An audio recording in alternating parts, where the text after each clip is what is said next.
ABTA test paper 2024-25 নতুন test পেপারটা গরম আছে, ছুঁয়ে খুব গরম আছে। এই টেস্ট পেপারটার আমরা সব প্র্যাকটিস করি, অঙ্কও প্র্যাকটিস করছি, জীবনবিজ্ঞানও প্র্যাকটিস করছি, ভূগোলও প্র্যাকটিস করছি। তো আমরা এখন ভূগোলের ম্যাপ পয়েন্টিংটা করছি। কোয়েশ্চেনটা পুরাটাই প্র্যাকটিস আছে, তার মধ্যে ম্যাপ পয়েন্টিংটা ভূগোলের প্র্যাকটিস করব। তখন ম্যাপ পয়েন্টিংটা বিভাগ চয়ের প্রশ্ন, এখান থেকে 10 নম্বর সলিড আছে। আর আমি অলরেডি বিভাগের 5-1 এবং 5-2 সাজেশন দিয়ে দিয়েছি।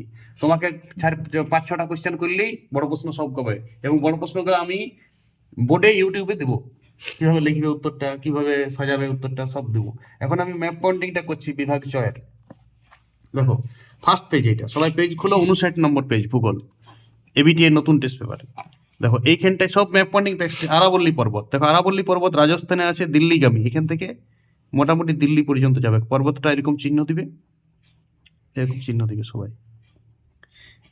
এইখানটাতে লিখবে আরাবল্লী পর্বত, কোনো এক সাইডে লিখে দিবে তীর মেরে, ম্যাপের বাইরেটাতে লিখবে। হ্যাঁ, দেখতে ভালো লাগে। আরাবল্লী পর্বত লেখার দরকার নাই, এইখানে একটা ইন্ডেক্স বানাবে, এইখানে হোক সাইডে হোক একটা ইন্ডেক্স বানাবে, যেখানটা ফাঁকা পাবে ম্যাপের, সেইখানটায় পর্বতের চিহ্নটা দিয়ে এইখানটায় লিখবে পর্বত, বাস।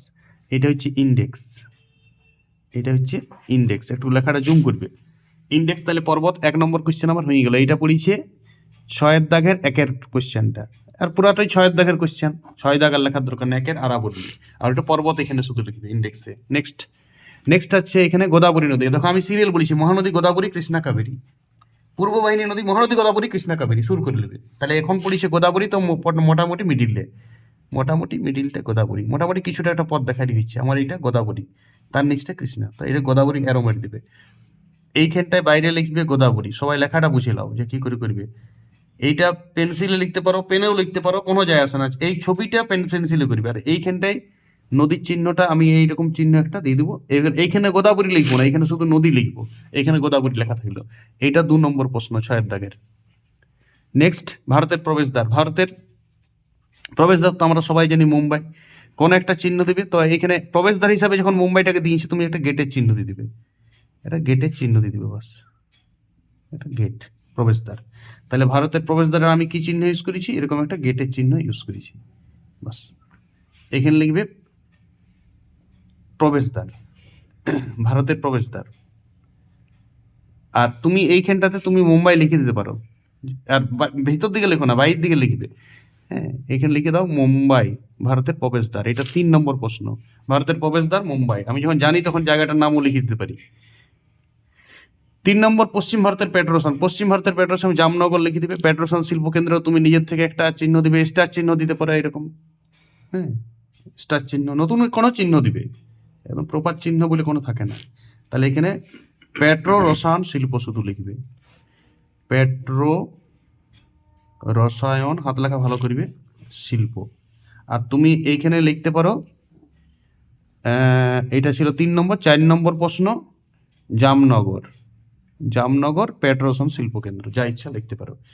আচ্ছা, তারপর আছে পূর্ব ভারতের বৃহত্তম বন্দর। তো পূর্ব ভারতের বৃহত্তম জাহাজ বন্দর দিয়েছে এটা বিশাখাপত্তনম, ওই গোদাবরীর ওই এলাকাটার সামনেই একটা জাহাজের চিহ্ন দিয়ে দিবে, যেহেতু এটা জাহাজ বলছে, নদী বন্দর, সমুদ্র বন্দর। তো তাহলে এইখানটা লিখবে তুমি 5 নম্বর প্রশ্ন, পূর্ব ভারতের বন্দর, পূর্ব ভারতের বন্দর, ব্র্যাকেটে বিশাখাপত্তনম লিখে দিতে পারো তুমি যখন জানো পূর্ব ভারতের বন্দর। আর এখানে লিখে দেবে বিশাখাপত্তনম ব্র্যাকেটে। ব্র্যাকেটে তুমি যখন জানো তখন বিশাখাপত্তনম বইয়ের না দিয়ে কোশ্চেনে তুমি কিন্তু লিখে দিবে। আর এইখানটায় শুধু জাহাজের চিহ্নটা লিখে শুধু বন্দর লিখবে, বন্দর, বাস। ইন্ডেক্স আর কিছু লেখার দরকার নেই, এইখানটায় লিখবে বন্দর, ইন্ডেক্সে। হয়ে গেল 5টা প্রশ্ন। এরপর কি আছে, 6 নম্বর, কাশ্মীর উপত্যকা। কাশ্মীর উপত্যকা এই ভ্যালি বটে এটা। দেখো দাগটা দিবে একটা সোজা ডট ডট, সোজা ডট ডট, সোজা ডট ডট। তাহলে এইটা হয়ে গেল আমার 6 নম্বর প্রশ্ন, 6-এর দাগের 6, কাশ্মীর উপত্যকা মানে ভ্যালি। তো তুমি এইখানে এই সোজা ডট ডট, সোজা ডট ডট চিহ্নটা দিয়ে শুধু উপত্যকা লিখবে, কাশ্মীর লেখার দরকার নেই, এখানে লিখবে উপত্যকা। তারপরের প্রশ্ন আসছে, তারপরের প্রশ্ন, সবাই বইটা খুলো, টেস্ট পেপারটা 59 পেজ, ভূগোল এবিটি নতুন টেস্ট পেপারের ফার্স্ট পেজ। দক্ষিণ ভারতের কফি উৎপাদক অঞ্চল। তো দক্ষিণ ভারতের কফি উৎপাদক অঞ্চল হচ্ছে কর্ণাটক। কফি উৎপাদক অঞ্চল রাজ্যের একটা কাটা কাটা দাগ দিয়ে দিবে, ওখানে যখন কাটপিট মারিছ, এটা হচ্ছে কফি উৎপাদক অঞ্চল দক্ষিণ ভারতের। তাহলে এইখানটায় লিখবে দক্ষিণ ভারতের 7 নম্বর প্রশ্ন, 7 নম্বরটা দিবে কফি উৎপাদক অঞ্চল। কফি উৎপাদক অঞ্চল, দেখো উৎপাদক অঞ্চল যখন পড়িবে, কফি পড়ে গেলে তো ধান দিবে না, একটাই দিবে, তাহলে তুমি এই চিহ্নটা কফি বলে লিখে দিবে, কফি উৎপাদক, বাস। দক্ষিণ ভারতের লিখেছে, এটা দক্ষিণ ভারতের, এখানে লিখবে 7 নম্বর দাগ। নেক্সট হচ্ছে কল্লেরু হ্রদ, দেখো এখানে চিল্কা হ্রদ, এখানে কল্লেরু, এখানে পুলিকট, এইদিকে এইখানটাতে একটু জলের চিহ্ন করে দিবে, জল চিহ্ন করে দিবে, বাস। এইখানটা লিখে দেবে কল্লেরু হ্রদ। মোটামুটি একটু উপর নিচে হইতে পারে, কোনো যায় আসে না, পুরা নম্বর পাবে। অত প্র্যাকটিস করার সময় স্পিডে করিবে। এইখানে শুধু জল চিহ্ন দিবে আর হ্রদ লিখে দিবে, এখানে আর কল্লেরু লেখার দরকার নেই, ইন্ডেক্সে শুধু হ্রদ, আর এখানে কল্লেরু হ্রদ। কত দাগের প্রশ্ন ছিল? কল্লেরু হ্রদ 8। ভারতের প্রধান প্রশাসনিক দিল্লি, দেখো এইখান থেকে সোজা আর এইখান থেকে সোজা, নেপালের এইখান থেকে, তাহলে এইটা হচ্ছে আমার ভারতের প্রশাসনিক অঞ্চল। এইটা শুধু গোল দাগ দিয়ে দিবে আর মাঝটা কালো করে দিবে, তাহলে ভারতের প্রধান প্রশাসনিক অঞ্চল। ভারতের প্রধান, 9 নম্বর প্রশ্ন, ভারতের প্রধান প্রশাসনিক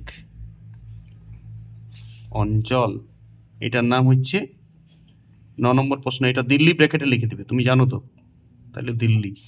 তাহলে এইখানটাতে ইন্ডেক্সে জায়গা নাই, নিচে করে দেবে, ইন্ডেক্সে তুমি জায়গা রাখবি যেখানে, যে গোল দিয়ে দেবে এরকম, এখানে লিখে দেবে দিল্লি, বাস। যেটা ছোট হবে, যদি প্রশাসনিক অঞ্চল দিল্লি ছোট হচ্ছে, দিল্লি লিখে দিলাম। এরপর কি, এরপর আছে থর মরুভূমি। থর মরুভূমি এই জায়গাটা, এইখানটা পিন্টু চিহ্ন দিবে, বালির চিহ্ন, বাস। এইখানটা লিখে দিলে 10 নম্বর, থর মরুভূমি, রাজস্থানে, থর মরুভূমি। নামগুলা তুমি পেনেও লিখতে পারো, কালো পেন রাখবে, দেখতে ভালো লাগবে। তাহলে এইখানটা আমি একটা ইন্ডেক্স করে দিচ্ছি আলাদা করে, তুমি এখানেই করবে, এই লাইনটাতে ইন্ডেক্সটা একটু উপরে সাজাবে, যা 10টা ইন্ডেক্সে কুলায়। তাহলে এইখানটা লিখবে থর মরুভূমি, বা মরুভূমি লিখলেও চলবে, নাম না দিলেও চলবে। ইন্ডেক্সে শুধু মরুভূমি লিখতে পারো, 10 নম্বর ইন্ডেক্স। এই গেল ফার্স্ট পেজের ম্যাপ পয়েন্টিং। তোমরা প্রতিটা পেজের ম্যাপ পয়েন্টিং প্র্যাকটিস করো। আর আমি এমসিকিউ প্রত্যেকটা পেজেরই ইউটিউবে দিচ্ছি, প্রত্যেকটা পেজের এমসিকিউ, বড় প্রশ্ন আলোচনা করছি, 2 নম্বর আলোচনা করছি, বড় প্রশ্নগুলো বুঝাই দিচ্ছি। পুরো পেজ ভূগোল প্র্যাকটিস করো আমার সাথে, ভূগোল এবিটিএ ইতিহাস প্র্যাকটিস করো। ইতিহাসেরও আমি এবিটিএ পেজ অনেক, প্রত্যেকটাই সিরিয়াল ছাড়বো, তোমরা প্র্যাকটিস করতে পারো। অঙ্ক তো আমি ছাড়বই প্রত্যেকটা পেজ, অঙ্ক পুরা প্র্যাকটিস করো। শুধু এখন পড়াশোনা বলতে একটু সাজেস্টিভ পড়ো, 2024-এর কোশ্চেনটা সামনে রাখবি, যেগুলো পড়ে গেছি সেগুলো বাদ দিবে। আর সাজেশন আমি দিচ্ছি, আমার সাজেশন ফলো করতে পারো, ওই সাজেশনগুলো 100%। দেখো ভূগোলে আমার সাজেশন এই পেজটা, যেটা 5-এর 1-এর দাগে হিমবাহের সঞ্চয় কার্য আমি সাজেশনে দিয়েছি, পৃথিবীর বায়ুচাপ বলয় মিলে গেছে, তাহলে আমার দুটো প্রশ্ন মিললেই তো হয়েছে। আমি বলেছি বায়ুচাপ বলয়, বায়ু প্রবাহে তারতম্যের কারণ, আর নিয়ত বায়ু প্রবাহ, তো করলে একটা কোশ্চেন এটা হয়ে যাবে, কারণ হিমবাহটা পড়বে কি এই বছর। তাহলে এই কোশ্চেনে দুটো কোশ্চেন তো অ্যাটেম্প হয়ে গেল, বাকি দুটো আমার দেখার দরকার নেই। চা চাষের অনুকূল পরিবেশ, কফি চাষ বলেছি, গম চাষ বলেছি, আর পাট চাষ বলেছি আমি, একটা পড়বে কি। আর উত্তর ভারতের নদী দক্ষিণ ভারতের নদীর পার্থক্য, পূর্ব ভারতের লোহ ইস্পাত, 3টা প্রশ্ন কমন, তার মধ্যে 2টা লিখতে হবে। আর একটা আমি এক্সট্রা প্রশ্ন দিয়েছিলাম এখানে, যে উপকূল, পূর্ব উপকূল আর পশ্চিম উপকূল পার্থক্য, তো ওটা দেই নাই, তো নদী দিয়েছি। দেখো পূর্ব উপকূল পশ্চিম উপকূল পড়লে আর নদী দিবে না, একই চ্যাপ্টার তো, ভূপ্রকৃতির নদী, ওই জন্য একটাই পড়বে কইলার মধ্যে। তাহলে এখান থেকে তোমার 2টা প্রশ্ন এটা হয়ে যাচ্ছে। মোটামুটি আমি 6-7টা প্রশ্নের মধ্যে তোমার 4টা প্রশ্ন ভূগোল, 4-5-এ 20 এটা হয়ে যাবে।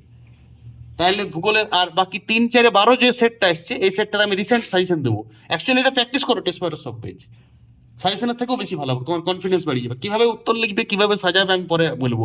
আর 6-2-12টা তো খুব ইম্পর্টেন্ট, বাকি তো সব এমসিকিউ, বাকি টেস্ট পেপারটার উপরেই লিখে দিবে, টেস্ট পেপারটার উপরেই, আলাদা করে জায়গায় লেখো না, টেস্ট পেপারটার উপরেই প্র্যাকটিস করে দিবে, খাতা করার দরকার নাই।